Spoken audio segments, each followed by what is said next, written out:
अज्ञानतिमिरान्धस्य ज्ञानाञ्जनशलाकया चक्षुरुन्मीलितं येन तस्मै श्रीगुरवे नमः।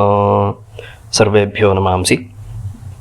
महाकाव्यव्याख्यानमालायाः एतद्दिवसीयोपाख्याने भवतां समेषामपि स्वागतम्। कुमारसम्भवमहाकाव्यस्य षष्ठः सर्गः सम्प्रति मङ्गलमायाति एकेन श्लोकेन, पुनश्च शिवपार्वत्योः विवाहमङ्गलं वर्णयितुञ्च महाकविः कालिदासः सप्तमं सर्गमारभते। तत्र च श्लोकद्वयम् अद्य अस्माभिः द्रष्टव्यम्। तत्र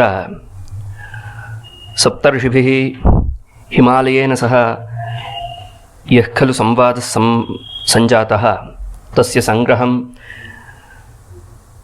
निवेदितं।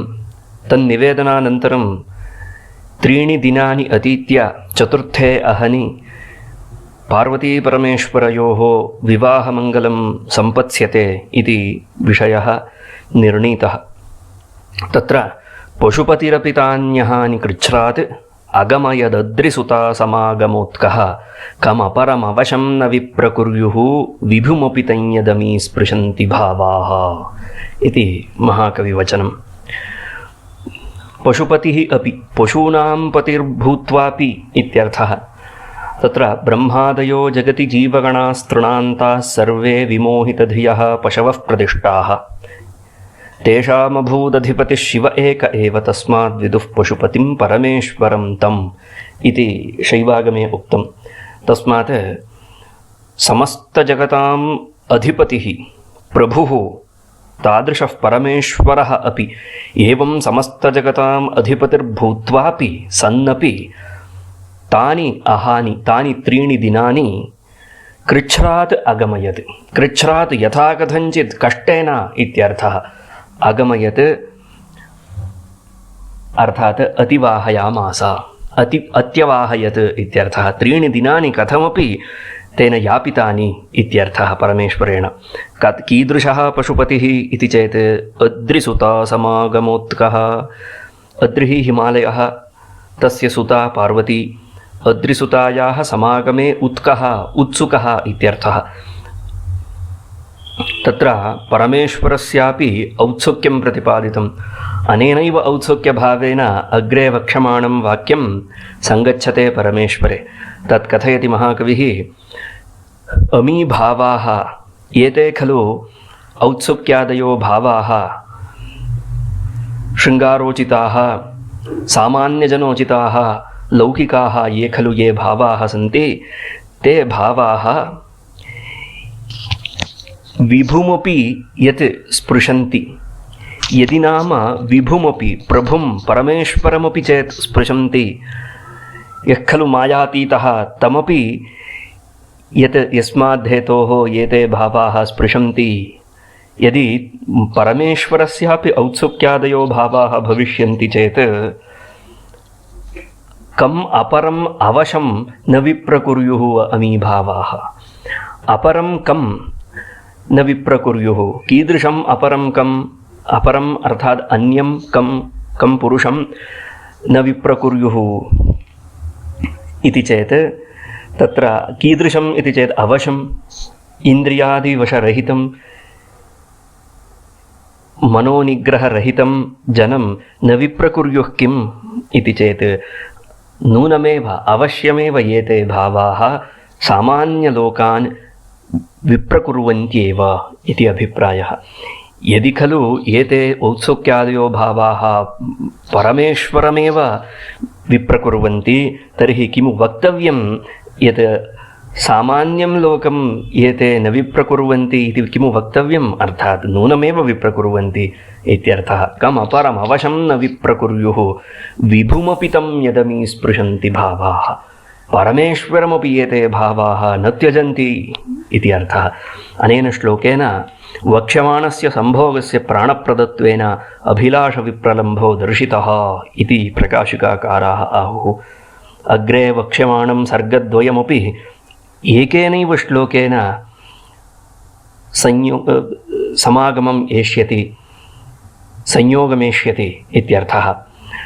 अपि च समुचितत्वमपि अनेन एकेनैव श्लोकेन वक्ष्यमाणसर्गद्वयस्यापि सप्तमाष्टमसर्गयोः औचित्यम् अयमेव श्लोकः पीठिकारूपेण प्रतिपादयति इति अवगन्तव्यम्। एवं प्रकारेण कालिदासेन कुमारसम्भवमहाकाव्ये षष्ठः सर्गः प्रतिपादितः।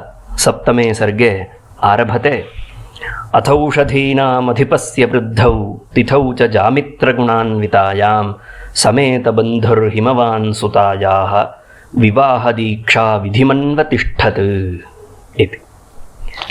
अथ तदनन्तरं हिमवान् इत्यर्थः। किमकरोत् इति चेत् समेतबन्धुः हिमवान्। कीदृशो हिमवान् इति चेत् समेतबन्धुः तस्य ये बान्धवाः सन्ति ते सर्वेपि समागताः। यतोहि पार्वत्याः विवाहमङ्गलं सम्पत्स्यते, तस्मात् सर्वे बन्धवः क्षणमात्रेणैव तत्र तस्य गृहे समुपविष्टाः समुपस्थिताः सन्ति। तस्मात् अयं हिमालयः समेतबन्धुः समवेतबन्धुः हिमवान् बन्धुजनसहितः हिमवान्। ओषधीनाम् अधिपतिः अर्थात् चन्द्रः। चन्द्रस्य वृद्धौ तिथौ इत्यर्थः। वृद्धौ तिथौ शुक्लपक्षे इति अभिप्रायः। शुक्लपक्षे अपि च यस्मिन् दिने विवाहः भवितव्यं तस्मिन् दिने जामित्रगुणान्वितायाम्। अत्र जामित्रमिति सप्तमभावस्य नाम। सप्तमोऽयं सर्गः, सप्तमो भावश्च विवाहाय शुभः प्रतिष्ठः। विवाहचिन्तनादिकं तु सप्तमभावादेव क्रियते इति ज्योतिषे प्रसिद्धिर्विद्यते। तस्मात् जामित्रे अर्थात् सप्तमे भावे गुणः भवेत्। गुणः नाम कीदृशः गुणः इति चेत् तत्र शुद्धो भवेत् सप्तमः। सप्तमशुद्धिः तत्र आवश्यकं भवति विवाहमङ्गले। तस्मात् तत्र जामित्रगुणान्वितायाम् इत्यस्य जामित्रगुणान्वितायां तिथौ इत्यस्य कोऽभिप्रायः इति चेत् यस्मिन् दिने अथवा यस्यां तिथौ विवाहः सम्पत्स्येत तस्यां तिथौ यल्लग्नं भवति तल्लग्नात् सप्तमो राशिः जामित्रमिति कथ्यते। तस्मिन् जामित्रे न केऽपि ग्रहाः भवेयुः इति अभिप्रायः। शुद्धसप्तमभावस्य द्योतकमिदम् इति सर्वेषामपि व्याख्याकाराणाम् अभिमतं विद्यते। तादृश्यां तिथौ सुतायाः पार्वत्याः विवाहदीक्षा विधिं। विवाहः एव दीक्षा, विवाहदीक्षा तदुक्तं। विवाह एव हि स्त्रीणाम् उपनयनं। तस्मात् विवाह एव दीक्षा, विवाहदीक्षा, विवाहोपनयनं तस्य विधिं तदर्थम् इत्यर्थः। तदर्थं कर्तव्यं देवताराधनं नान्दी इत्यादिकं यत् कर्तव्यं भवति तदर्थम् इत्यर्थः। विवाहदीक्षा विधिम् अन्वतिष्ठत्, अनुष्ठितवान् इत्यर्थः। अनुष्ठानम् अकरोत्। सुतायाः पार्वत्याः विवाहानुष्ठानपूर्वाङ्गभूतं यद्यत् कर्म अनुष्ठातव्यं तत्सर्वं तेन अनुष्ठितम् इति अभिप्रायः।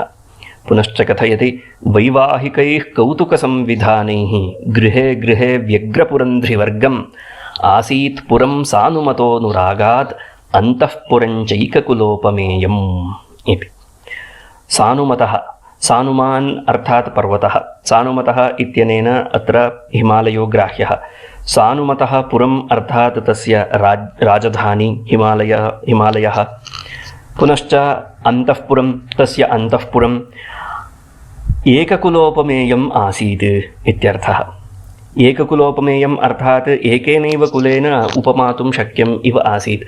अर्थात् हिमालयस्य अन्तःपुरं हिमालयस्य नगरम् इति अनयोः द्वयोः भेदः एव नासीत् इत्यर्थः। किमर्थं तत्र हेतुमाः अनुरागाद् हेतोः। अनुरागश्च कस्मिन् विषये इति चेत् गृहे गृहे प्रतिगृहं तत्र हिमालयनगरे तस्य राजधान्यां प्रतिगृहं वैवाहिकैः कौतुकसंविधानैः व्यग्रपुरन्ध्रिवर्गम् आसीत्। विवाहार्थं क्रियमाणैः कौतुकसंविधानैः व्याकुलैः इत्यर्थः। व्यग्रः व्याकुलः इत्यर्थः। तस्मात् व्यापृतेषु इत्यर्थः कौतुकसंविधानैः वैवाहिकैः कर्मभिः इत्यर्थः। अर्थात् विवाहार्थं पार्वतीविवाहार्थं बहूनि कार्याणि सम्पादितव्यानि भवन्ति। तत्र सर्वे जनाः अन्तःपुरस्थाः तथा च राजधान्यां नगरे ये भवाः नागरिकाः ते सर्वेपि स्वे स्वे गृहे पार्वतीपरमेश्वरयोः विवाहमङ्गलाय यानि कर्माणि सन्ति, यानि कर्तव्यानि सन्ति, तेषु कर्मसु व्यस्ताः आसन्। व्यग्रपुरन्ध्रिवर्गं, व्यग्रम् अर्थात् पुरन्ध्रीणां वर्गः, पुरन्ध्री अर्थात् कुलस्त्री, गृहिणी इत्यर्थः। गृहिणीनां समूहः व्यग्रः आसीत्, व्यग्रः व्यस्तः आसीत्, व्यापृतश्च आसीत्। तस्मादेव तेनैव अनुरागोद्योत्यते। पार्वतीविषयक अनुरागः नागरिकाणां हृदये यदासीत् सः द्योत्यते। तस्माद्धेतोः अन्तःपुरं तथा च तस्य पुरं नगरं च एककुलोपमेयमासीत् इति महाकविः उत्प्रेक्षते इति अवगन्तव्यम्। अस्तु तावत् एतावदेव उक्त्वा एतद्दिवसीयस्य उपाख्यानस्य मङ्गलं वितनोमि। धन्यवादाः।